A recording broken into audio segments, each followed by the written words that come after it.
Hi friends, இன்றைக்கி வந்து என்ன வைக்க போகிறோம் குழம்பு அப்படின்னா பலாக்கொட்டை வச்சு தான் குழம்பு வைக்க போகிறோம். அதனால் பலாக்கொட்டை ஃபுல்லாமே ரெண்டாக கட் பண்ணி வச்சுருக்கேன். எல்லாமே கட் பண்ணிட்டேன், இல்லைன்னா அது ரொம்ப வீணாக போயிடும். அதனால் இருக்கிறது எல்லாமே கட் பண்ணியாச்சு.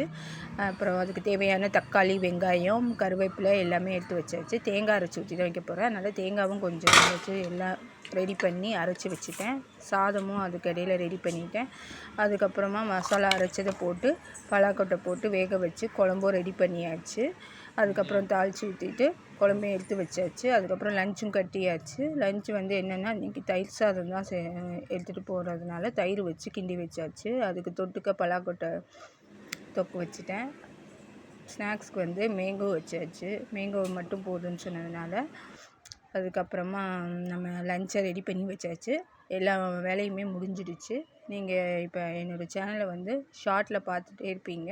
உங்களுக்கு பிடிச்சிருந்தது அப்படின்னா லைக் பண்ணுங்கள், ஷேர் பண்ணுங்கள், கமெண்ட் பண்ணுங்கள். பிரேக்ஃபாஸ்ட்டுக்கு என்ன சாப்பிட்டானா இன்றைக்கி வெந்தயக்களி தான் சாப்பிட்டு போனால். ஓகே, பாய்.